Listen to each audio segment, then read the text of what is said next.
Welcome back on this cold and rainy New York day. I'm really thrilled that you're here. If you're new here, welcome. I am Alexis. I am a full-time artist in Brooklyn, New York, and on this channel, typically I share my art and the inspiration behind the art and my life here in the city. And if that sounds like something that you're into, I invite you to stick around. We have been easing into 2025. I mean, let's be for real. I have hit the ground running. But as far as like coming out of my introversion, my hermit mode, if you will, I have been really easing out of that. And we are gonna make some progress in that regards today, and we're gonna spend some time together, and I'm really looking forward to it. I have been knocking things off of my to-do list, and if you are anything like me, you have an ever-growing to-do list, and 2025 has started no differently, but we're making progress and it feels good. So we're gonna hopefully get a lot accomplished today. But I'm gonna get set up here at my desk and I'm gonna take you along as we finish up a couple of commissions and we get back into the community pieces that I'm so excited about for this year. So let's get moving and let's get creating. As we have begun a new year with 2025, in January, I have been extremely consistent with my morning pages. I have found that they continue to be a tremendously grounding practice that I enjoy doing before I begin any work for my day. They help me get my thoughts straight and kind of create a plan of action for the day. I don't know if you have any grounding practices that you do or you practice as you begin your day, but I would love to know of any morning rituals that you do that help you kind of get prepared for the day ahead. As I make my plans and as I dream big for 2025, and y'all know I have big expectations for this year, mental clarity has been my greatest asset. And I owe that mental clarity in part to Magic Mind. Magic Mind is a mental performance shot that I take every morning after my morning coffee, because you know I love my coffee. And I find that it really helps me just sustain that clarity and that energy throughout the day. There's time-release caffeine, so that afternoon slump is no longer something that I experience. And that has been such a game changer for me. In addition to Magic Mind, which provides that mental clarity throughout your day, they have a new product, Magic Mind Sleep, which really helps you to get a good night's rest. And I find that I wake up rejuvenated and ready to go. So having both of these has been a huge benefit in making the most of this time and really making progress in all that it is that I hope to accomplish this year. If you would like to give Magic Mind a try for yourself, you can get 45% off a bundle of both Magic Mind and Magic Mind Sleep. You can go to www.magicmind.com/PFTPJAN, and that will get you 45% off a bundle. Once again, that's www.magicmind.com/PFTPJAN. That's Paper for the People, January. And if you give it a try, let me know what you think.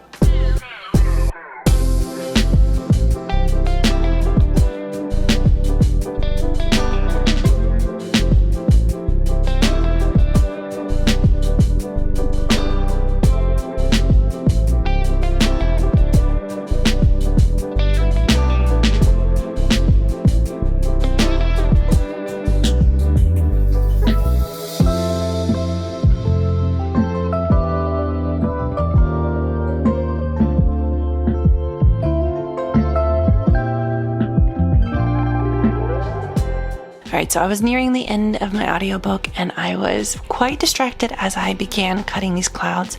And when I tell you that I cut the wrong side of this piece, not once, but twice, so I had to cut it a third time. What is it that I say? Third time's the charm. I was a little frustrated, but I'm really glad that in the end, I got it to where it needed to be and we got it to be the right side up.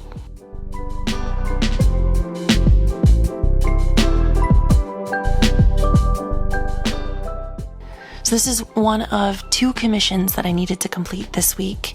I have not done many of this particular kind of style, but I am always happy and willing to take on a challenge.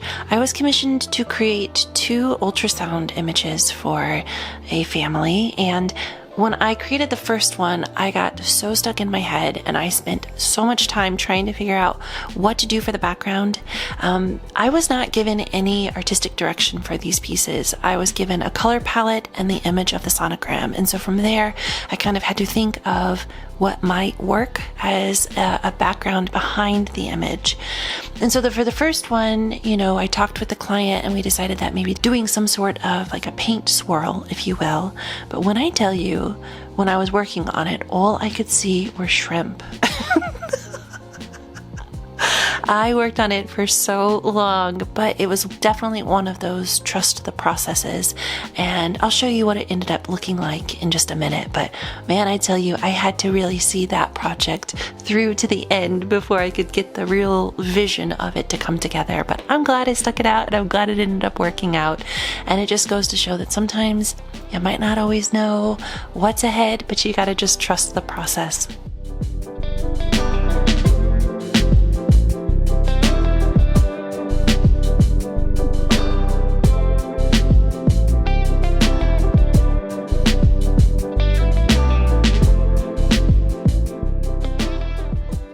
Alright, so I think it's done.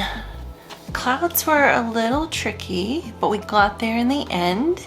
And this is the finished piece. So I have to send it off for approval.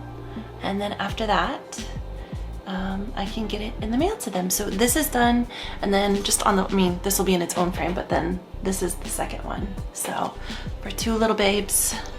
And I am excited to have that checked off. Now I need to figure out what I'm gonna do with my community pieces. I have the stencils up here on my wall.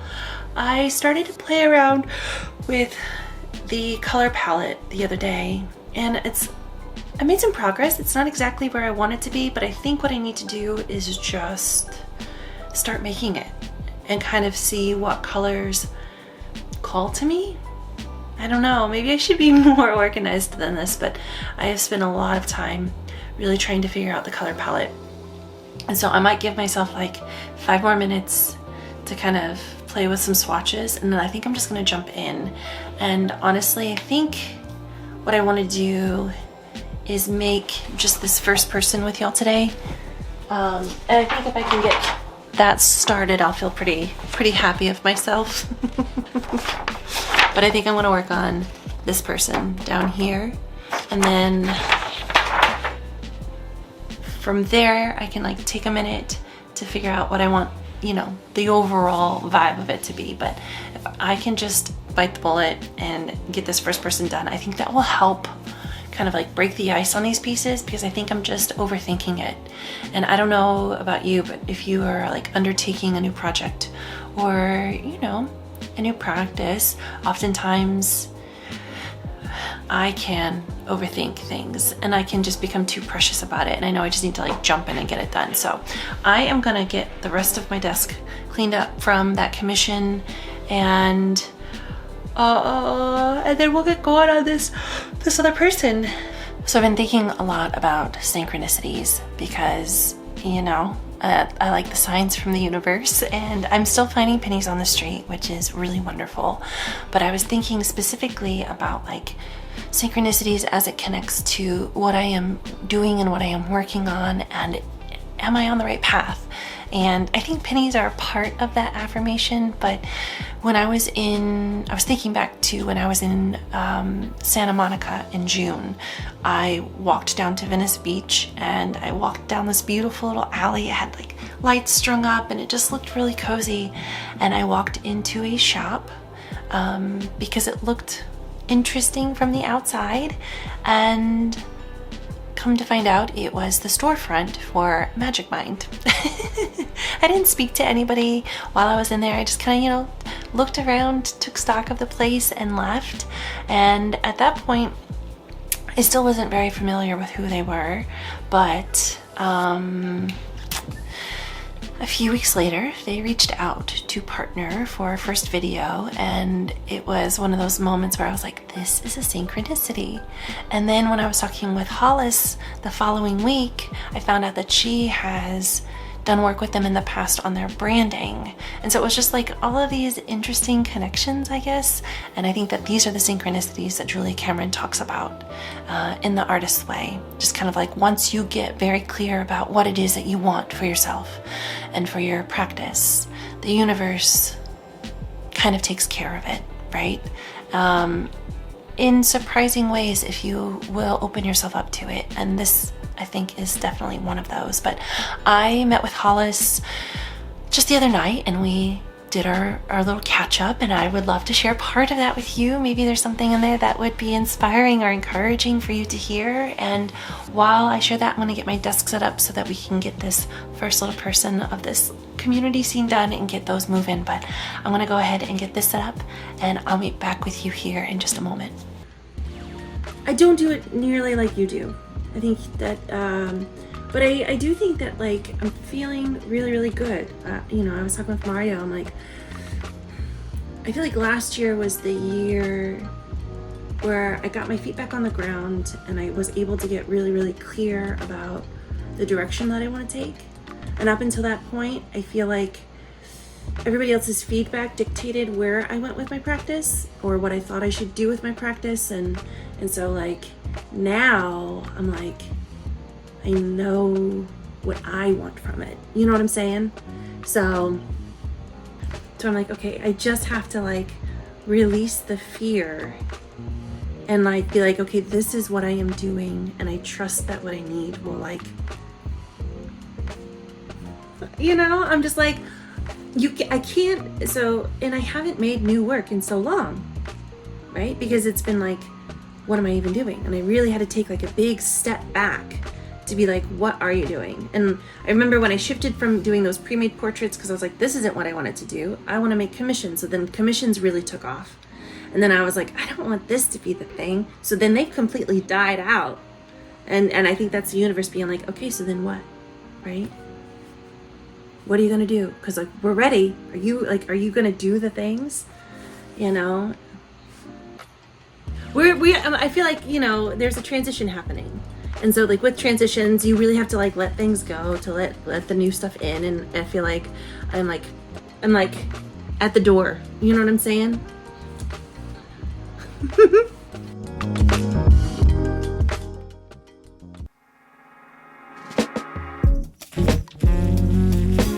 For me, creating has always been a very meditative time. It's been a time where I can kind of process what's happening and, I don't know, find some inner peace, if you will. And so here in America, we are gearing up for an inauguration.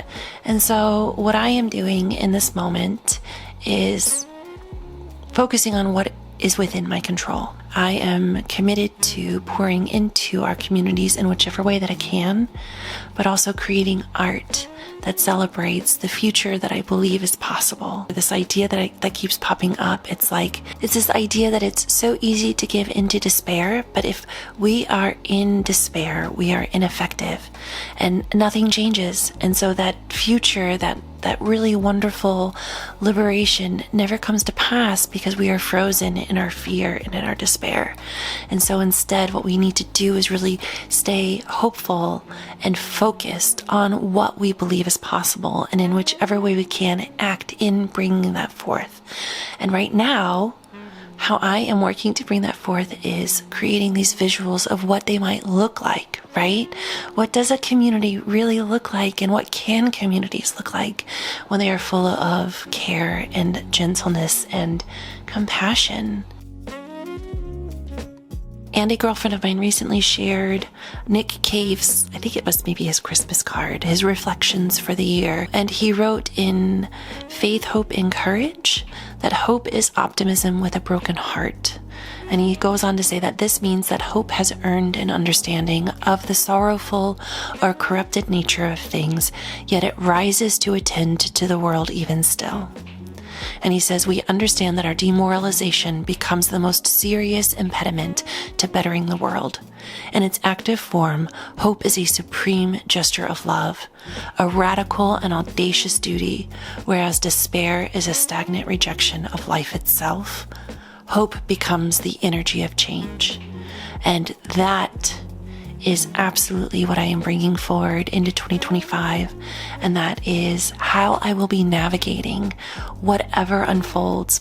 And I encourage you to hold on to that hope and to know that it is not this naivety, but it is absolutely moving forward with a wisdom and holding on to the truth of that wisdom and this vision for what can be, and not letting go of it, right? And I think that's what it is. So thank you, Nick Cave, for these words of wisdom as we enter into the unknown.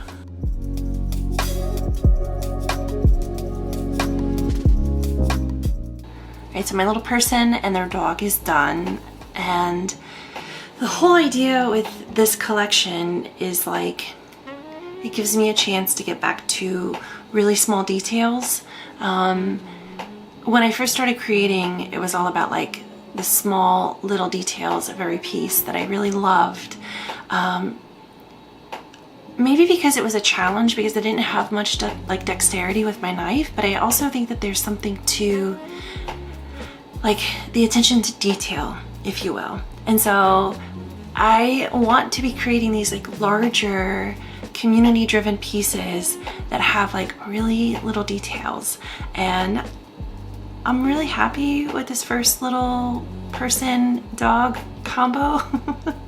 I knew I just needed to get started and to make something, because I knew I was just stuck in my head overthinking it. I don't know if you also find yourself overthinking at times, but I'm definitely guilty of that. But I have finished this little person, and their hair is full of lots and lots of details. There you go. So you can see all of their little hair curls, and I'm really happy with how it turned out. And so I have this person and then their little dog, and I need to create the leash, but I want to do that after I get like more of it created, because the leash, I want it to lay naturally, and I want to kind of see how and where I want them. But so far we've started it, and I'm really thrilled. So I think part of the creative process that I really appreciate is like the need to sometimes try multiple times before you get it right. I think that people who work with clay talk about this a lot, how like clay is so unforgiving and you have to really release perfectionism. And I think that that's something that I really enjoy about working with paper, because it's a pretty unforgiving medium, right? And so like if you cut it funky, you gotta recut it, and layering it sometimes doesn't work, so you gotta try it again. And so I did 3 heads or hairs before I settled on it. This one, I felt like it was just kind of too spiky. Let me see if I can get it. Yeah, see, like not so cute. Kind of looks like a hairy potato. And then I thought I would just do 1 layer of paper and cut the texture into it. But I think that there's something, especially if it's like textured hair, I think that there's something to doing like the layers in individually cut pieces of paper. So I'm really, really pleased. The second attempt, I was able to get it to be a little bit more wavy, which is what I had really envisioned in the sketch, which was just this, you know. And so I am really excited. We went from this to this today, and I think sometimes you just gotta get started. But if you are still here, I want to thank you for spending your time with me. And don't forget, if you would like to try Magic Mind for yourself, you can get 45% off a bundle if you go to www.magicmind.com/PFTPJAN. That's Paper for the People January. I'm just really thankful for any amount of time you decide to spend with me. I know time is one of our greatest resources, and thank you. If you found value or enjoyment here and you would like to give this video a thumbs up before you go, I would greatly appreciate it. All of your engagement helps YouTube recognize my channel and to share it with more wonderful people like you. And if you have not yet, but you would like to subscribe and follow along as I share my life as a full-time artist, getting very clear about the life that I want to lead, I would be honored if you subscribed. And with all of that being said, Lastly, whatever time of day you watch this, I hope it's been a kind one. Until next time.